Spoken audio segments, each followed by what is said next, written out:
ना। कैसे हो आप? हेलो एवरीवन, कैसे आप लोग? All good all good. Ma'am, एक सॉन्ग आपका आ रहा है होली का, जी। जो कि आप बड़ी उम्मीदें हैं, और पोस्टर से भी इस बात का अंदाजा हो गया था कि एक बड़ा ब्लास्ट इस बार होली पर पार्टी के लिए लेके आ रही हैं। मैं चाहता हूँ आप खुद भी इसके बारे में थोड़ा सा बताएं। ये बहुत ब्यूटीफुल सॉन्ग है। जैसे मैंने इसका थीम और ट्यून सुनी, मैंने कहा ये गाना तो करना बनता ही है। सो ऐसे ही जिक्र करी थी कि होली का टाइम आ गया है और होली में कोई गाना मैंने बहुत टाइम से कभी किया नहीं है। और जब 2025 की शुरुआत इतनी सुंदर हो ही चुकी है करेजवा के गाने से, तो why not some Holi song. और ऐसे ही जिक्र कर रही थी और उतने में मुझे समर जी से बात हुई और उन्होंने कहा कि मेरे पास एक गाना है जो मैं आपके लिए ही सोच रहा था, अगर आपको इंटरेस्ट है तो आपको सुनना चाहिए। और मैंने उस गाने को सुना। जैसे गाना सुना मैंने कहा कि ये गाना है, बजट तो पेश करते रहेंगे हम लोग लेकिन जीएसटी तो कटना चाहिए। और इसी पे ये गाना है, बहुत सुंदर गाना है जिसका टाइटल रखा है 28% जीएसटी कटेला। और टेक मी ऑफिशियल के अंडर ये गाना अभी आप लोगों को देखने मिलेगा। पहला गाना जो है करेजवा, जिसके ऑलमोस्ट आप लोगों को पता है कितना धमाका मच रहा है यूपी और बिहार में। तो 28% जीएसटी कटेला टेक मी ऑफिशियल के अंडर ये गाना आएगा। हमारे देसी स्टार समर सिंह जी जो है, इन्होंने अपनी आवाज़ भी दी है और इसमें एक्टिंग भी किया है। मेरे अपोजिट में हमारे देवर जी बने हैं। और शिल्पी राज जो मेरी फेवरेट सिंगर्स में से हैं, उन्होंने इसमें फीमेल वॉइस दी है। सो गाना बहुत धमाकेदार बना है, बहुत क्लासी इसका पूरा डेकोर रहा है। बहुत सुंदर मुझे लगा उसका जो एग्जीक्यूशन किया है, शूट, वीडियो डायरेक्टर और जिस तरीके से उन्होंने काम किया है वो बहुत ब्यूटीफुल हुआ है। आशीष सत्यार्थी जी ने किया है।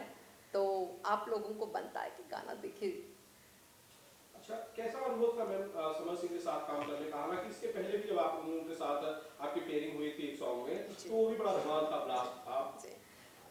समर जी बहुत डाउन टू अर्थ इंसान है। मतलब पहली बार जब मैं सॉन्ग में मिली थी उनको, कमरिया लेफ्ट राइट, तो बहुत सपोर्टिव, सबसे पहले वो बहुत ज़रूरी होता है फॉर अ को स्टार। जब आप एक्ट करते हैं किसी के साथ में तो एक बॉन्डिंग अच्छी होनी चाहिए, 1-to-1 कोऑर्डिनेशन अच्छा होना चाहिए। तो वो जब होता है तो आपका गाना और अच्छा हो पाता है, बिकॉज आप उस सीन को और जमा सकते हैं और इनपुट दे सकते हैं। और no doubt he has got great qualities, great coordination. तो मेरा वो गाना भी जो पहले हुआ था वो बहुत सुंदर बना था और बहुत हिट हुआ था। तो इसी तरीके से ये गाना इस बार हम लोगों ने किया। हम लोगों ने इसको पूरा दिन और ऑलमोस्ट आधे से ज़्यादा रात दी और इस गाने को पूरी अलग अलग लोकेशंस पे अलग अलग कॉस्ट्यूम्स में शूट किया है। मुझे लगता है होली के पॉइंट ऑफ व्यू से सबसे बड़ा धमाकेदार बोलते हैं ना, जो टाइम इन्वेस्टमेंट वाइज और मनी इन्वेस्टमेंट वाइज, वो मुझे लगता है कि काफ़ी अच्छा इसमें रहा है। आप लोगों ने होली भी खेली है इस गाने में, कैसा एक्सपीरियंस था होली खेलने का? और होली का पहला गाना, if I am not wrong, अगर उस बारे में कुछ बताएं कि कितना एंजॉय किया आप लोगों ने सेट पे? सेट पे ऑफ कोर्स गाने के स्टेप्स इतने मज़ेदार थे। और सबसे इम्पॉर्टेंट जो है इसमें, नॉर्मली जो मतलब बातचीत होती है वो बातचीत है। तो कुछ छेड़छाड़, कुछ इस तरीके के डायलॉग्स हैं जो इतने इम्प्रॉम्प्टू लगते हैं और इतने कॉमेडी लगते हैं कि वो आपका गाने का जो पेप है वो और डबल कर देते हैं। तो मैंने होली का इस टाइप का गाना अभी तक नहीं देखा है और अभी तक किया नहीं है। मतलब मेरे करियर स्पैन में भी मैंने होली के बहुत सारे गाने किए हैं, शूट के दौरान, मूवीज़ के दौरान सॉन्ग्स की शूटिंग भी की है।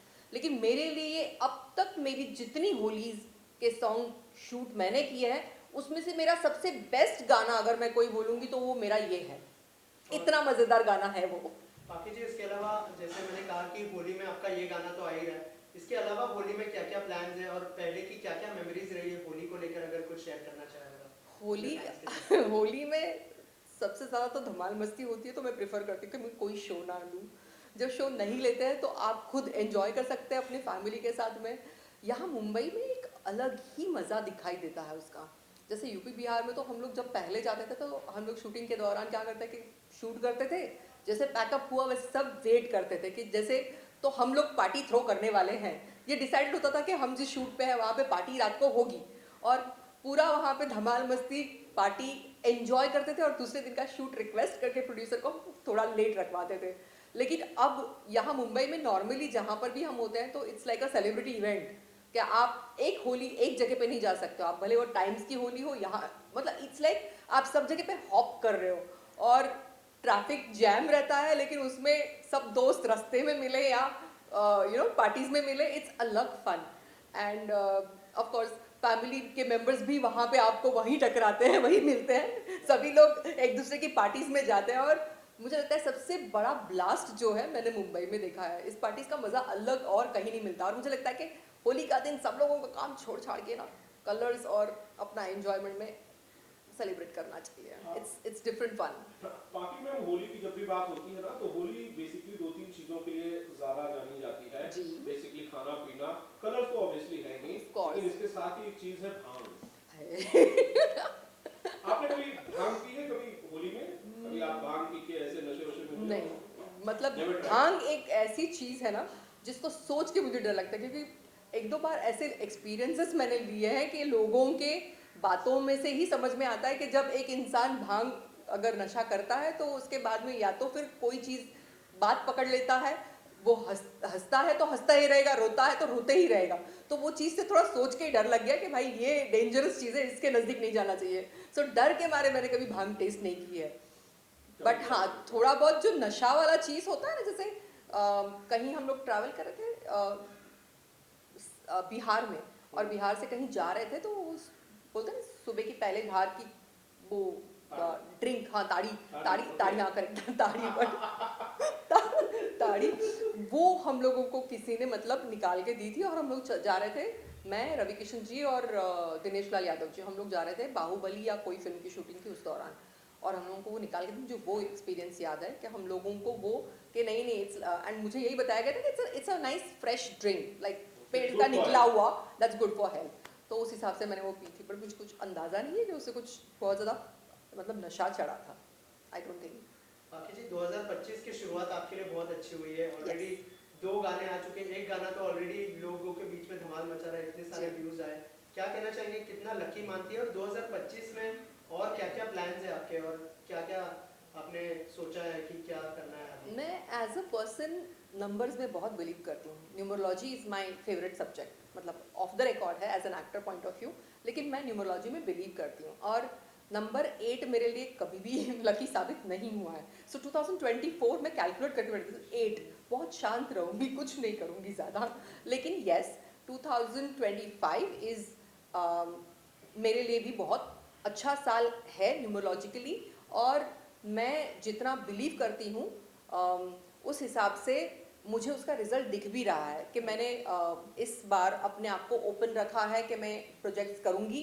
और भले मतलब मुझे पूरी मूवीज़ करने का उतना शौक नहीं बचा, क्योंकि आपके 30 डेज वहाँ इन्वेस्ट होते हैं और उस हिसाब से कुछ रिटर्न्स नहीं मिलते हैं क्वालिटी वाइज, सिनेमा की क्वालिटी वाइज, या लोगों को मुझसे जो एक्सपेक्टेशन होती है उस टाइप का सिनेमा मैं दे पाऊंगी या नहीं दे पाऊंगी, इस हिसाब से भी। सो मैं उसमें अपना टाइम इन्वेस्ट ज़्यादा नहीं करना चाहती हूँ। लेकिन येस, लोगों का जो एक प्यार मेरे लिए बना है तो उसको मैं बरकरार रखना चाहती हूँ। और उस पॉइंट ऑफ से मुझे लगता है कि ये जो गाने हैं ये एक माध्यम है जिससे आप लोगों को या लोगों से रूबरू रह सकते हैं। और इसी हिसाब से मैंने सोच लिया था कि मैं अगर कुछ अच्छे गाने मिलेंगे मैं करूँगी, and by God's grace somehow अच्छे गाने आ रहे हैं और वो अच्छे अच्छे लोगों की टीम के साथ में मैं कर पा रही हूँ। और सबसे बड़ी बात कि लोगों को वो पसंद आ रहा है, लोगों का प्यार जैसे मुझे मिलता आया है अभी भी मिल रहा है। So I am very happy and excited about 2025। बाकी मैम अभी जो आपका गाना है आटा करे जो हाँ जी, बहुत सी पोस्टिंग आए, बहुत से ऑडियंस का ये वो जानना चाहते हैं कि पार्टी मैम की जो खूबसूरती है, खूबसूरती तो अच्छी, साथ में फिटनेस बहुत अच्छा है, क्या आप कुछ टिप देना चाहेंगे उनको? मैं जेन्युइनली बताऊं, फिटनेस तो मैं अभी ख्याल इसलिए नहीं कर पा रही हूँ बहुत ज़्यादा, क्योंकि मेरी हेल्थ इश्यूज अभी कुछ हैं जिसके वजह से मैं जो मैं मेरा फॉन्ड ऑफ सब्जेक्ट था जिम करना, मैं नॉर्मली 2 से 3 घंटे जिम करती थी क्योंकि मुझे बहुत अच्छा लगता है, मैं स्पोर्ट्स पर्सन रही हूँ। लेकिन कुछ स्पाइन इश्यूज में नर्व फंसने के वजह से मैं अब उसका मतलब वो नहीं कर पाती हूँ, और उस बात का मुझे बड़ा गम रहता है कि मैं उतनी एक्टिव नहीं रह पाती हूँ। लेकिन हाँ, लाइफ है, लाइफ को आपको एक्सेप्ट करना चाहिए, कभी चैलेंजेस ये आते हैं तो उनको भी लेते हुए आपको आगे बढ़ना है। तो मैं बड़े पॉजिटिवली उन चीज़ों को लेके फिटनेस वाइज ये ध्यान रखती हूँ कि खान पान अच्छा हो, फ्रेश खाना खाएं आप, ये फूड्स जो पैकेट वाले होते हैं वो उनका कभी सेवन ना करे, रेटेड ड्रिंक्स ना पिए। और फिटनेस का सबसे बड़ा मूल मंत्र है कि आपकी यहाँ से खुशी। आप किसी के ऊपर जाने से जितने परेशान होते हो, उससे बेटर है कि यार अपने आगे बढ़ने के लिए कुछ करिए और उसमें खुश रहिए। तो सबसे ज़्यादा खुशी आपके चेहरे पे तभी आएगी, और मुझे लगता है मेरी खुशी का राज यही है कि मैं अपने मस्त रहती हूँ।